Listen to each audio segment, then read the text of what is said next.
क्या आपने इससे पहले कहीं काम किया है? अच्छा, ये जॉब हम पार्टिकुलरली आपको ही क्यों दें? या अगर आपके ऊपर प्रेशर पड़ता है तो उस समय आप हमारे काम को कितने अच्छे से कर पाएंगे? आपकी हॉबीज़ क्या हैं? ऐसे बहुत सारे सवाल और उनके जवाब आपको इंटरव्यू के दौरान फेस करने पड़ते हैं, और उनके ईजी वे से रिस्पॉन्स देने के लिए एक छोटा सा वीडियो मैं आपके लिए लेके आया हूँ, जिसको शुरू से लेकर लास्ट तक आप बिना स्किप किए ज़रूर देखिएगा। उनके हिंदी और इंग्लिश में कैसे क्वेश्चन पुट अप किए जाते हैं और उनका हम आसान शब्दों में जवाब कैसे दे सकते हैं, इसके लिए अंत तक बने हमारी इस वीडियो में। वीडियो में आगे बढ़ने से पहले एक ही रिक्वेस्ट आप सभी से, अगर आप अभी तक हमारे चैनल पर नए हैं तो हमारे चैनल को सब्सक्राइब कीजिएगा, और वीडियो अच्छा लगे, इन क्वेश्चंस अगर ये क्वेश्चन आपको अच्छे लगें तो वीडियो को लाइक कीजिएगा। और अगर आपका पर्सनली कोई पर्टिकुलर क्वेश्चन है तो आप कमेंट बॉक्स में ज़रूर बताइएगा। नेक्स्ट वीडियो में उसको हम ज़रूर क्वेरी करेंगे अपने इस वीडियो में। तो आगे बढ़ते हैं अपने पहले सवाल की तरफ। कुछ बताइए, या मुझे अपने बारे में कुछ बताएं आप। Tell me something about your self.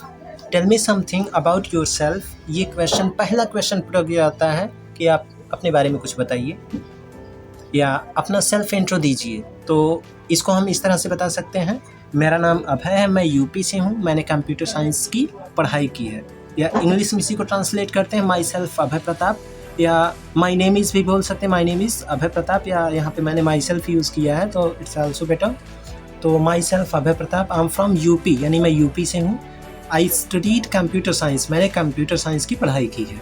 तो पहला क्वेश्चन ये होता है कि जो पूछा जाता है तो इसका जवाब हम इस तरह से दे सकते हैं। And not even interview, commonly भी ये क्वेश्चन बहुत पुटअप किए जाते हैं, अपना नाम बताइए, अपने बारे में बताइए, आपने कौन सी पढ़ाई की है, या आप कहाँ से बिलोंग करते हैं, तो आई एम फ्रॉम यूपी।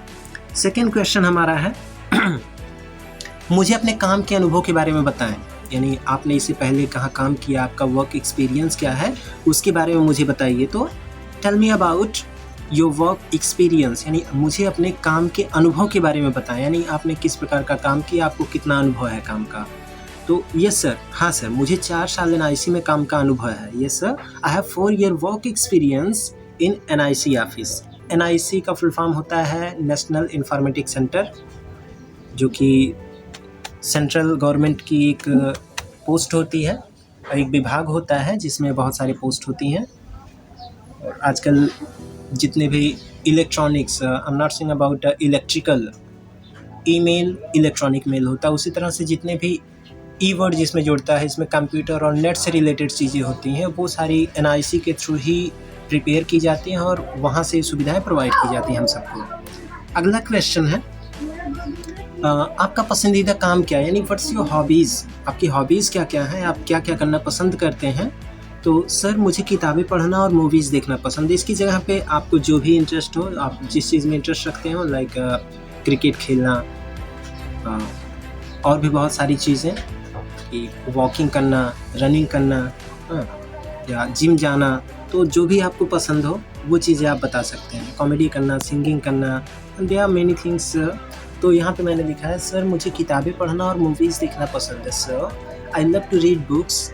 अब मैं यहाँ बुक नहीं लिख रहा हूँ, because book it means particularly एक बुक, यहाँ बुक्स यानी कई सारी किताबें पढ़ने का मुझे शौक है। एंड वॉच मूवीज़, और फिल्में देखना पसंद है। यहाँ पे मैंने एक वर्ड यूज़ किया, वॉच। वॉच अब एक कन्फ्यूज़न होती है, मैं यहीं पे क्लियर कर दे रहा हूँ। सी होता है, वॉच होता है, विजिट होता है, एंड लुक होता है। तो वॉच क्या होता है, इन सारे वर्ड का मतलब होता है देखना ही होता है, बट सारे वर्ड अलग अलग जगहों पे पार्टिकुलरली उनका यूज है जिसे यूज़ किया जाता है। जैसे अगर हम कोई स्क्रीन देख रहे हैं, लाइक टीवी हो गई, कोई मॉनिटर से रिलेटेड, उसमें अगर हम देख रहे हैं तो हमारा वहाँ पे वॉच हो जाएगा, यानी जिसको हम लाइक टीवी सीरियल्स हो गए, या कंप्यूटर हो गया, या बड़ी कोई स्क्रीन हो गई जिसको हम ऑन स्क्रीन देखते हैं, उसे हम वॉच कहते हैं। और दूसरा होता है लुक। लुक क्या होता है, जब कोई अपना हमारा इंटेंशन अपनी तरफ करता है, लुक हियर, यानी इधर देखो, यानी हमारा ध्यान अपनी तरफ आकर्षित करने के लिए अगर वो करता है तो वहाँ पे लुक होता है।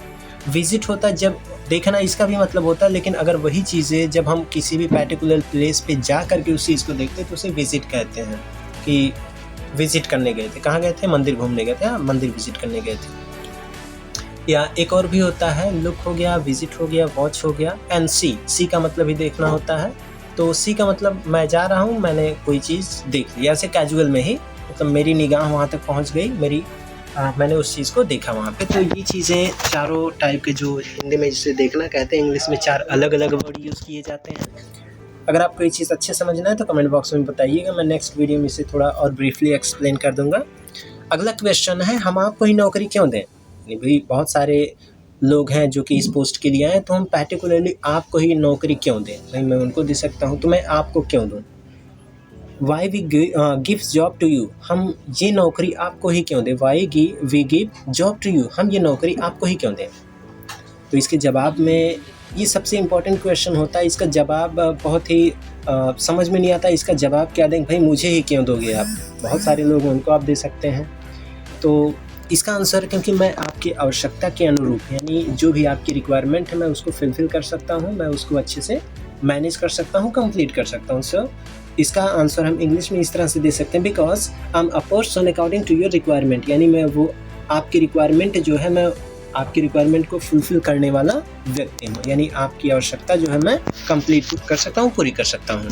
हमारा अगला क्वेश्चन है, आप काम के तनाव और दबाव को कैसे कंट्रोल करेंगे, कैसे नियंत्रित करेंगे? यानी how do you handle stress and pressure? यानी कभी-कभी क्या होता है, बहुत ज़्यादा काम का वर्कलोड हो जाता है तो आदमी कन्फ्यूज़ हो जाता है, काम सारे बिगाड़ के रख देता है। हाँ, तो उस कंडीशन में ये क्वेश्चन पूछा जा रहा है कि आप काम के तनाव को, यानी काम का जो प्रेशर है, तो उसको आप कैसे कंट्रोल करेंगे? How do you handle stress and pressure? यहाँ पे काम के ही दबाव और तनाव की बात की जा रही है, यानी बहुत सारा जिसे कहते हैं वर्कलोड आ गया और उसी में सारे 2-3 वर्क एक साथ मिल गए, सारे लोग कह रहे हैं पहले इसको करो, पहले उसको करो, पता चला सारा गड़बड़ कर दिए। तो ऐसी कंडीशन में ये क्वेश्चन पूछा जा रहा है, वर्क के सेंस में पूछा जा रहा है। तो यहाँ पे इसका जवाब हम इस तरह से दे सकते हैं, मैं काम के दबाव में काम को और अच्छे से कर पाता हूँ, यानी जब प्रेशर रहता है, जब दबाव रहता है, कोई तनाव रहता है, तो मैं काम को और बेटर तरीके से कर पाता हूँ। तो इसका आंसर इंग्लिश में हम दे सकते हैं, I actually work better under pressure, यानी जब प्रेशर होता है तो मैं काम को और अच्छे तरीके से कर पाता हूँ। नेक्स्ट एंड लास्ट क्वेश्चन है, अब आप जा सकते हैं और कल से काम पर आ सकते हैं। Now you may go and come tomorrow, अब आप जा सकते हैं और कल काम पर आ सकते हैं। और इतना जब हो गया, आपकी नौकरी पक्की हो गई, तो सामने बैठे रिप्रेजेंटेटिव को आप थैंक्स कहिए, thank you so much sir, और आराम से अब जा सकते हैं। ये 6 क्वेश्चन आप अपने दिमाग में हमेशा रखिए, और कोई ज़रूरी नहीं कि इंटरव्यू में पूछिए, आप ज़्यादा से ज़्यादा यूज़ कीजिए, कोई ज़रूरी नहीं कि आप हमेशा इंटरव्यू ही देने जा रहे हो। या ये कॉमन क्वेश्चन भी हैं, आप अपने फ्रेंड से भी पूछ सकते हो, और अपने इंग्लिश को इम्प्रूव करने के लिए आप इम्प्रेशन भी जमा सकते हो। तो मिलते हैं अपने नेक्स्ट वीडियो में इसी तरह से किसी बहुत ही एक स्पेशल टॉपिक पे। तो तब तक के लिए थैंक यू, बाय बाय।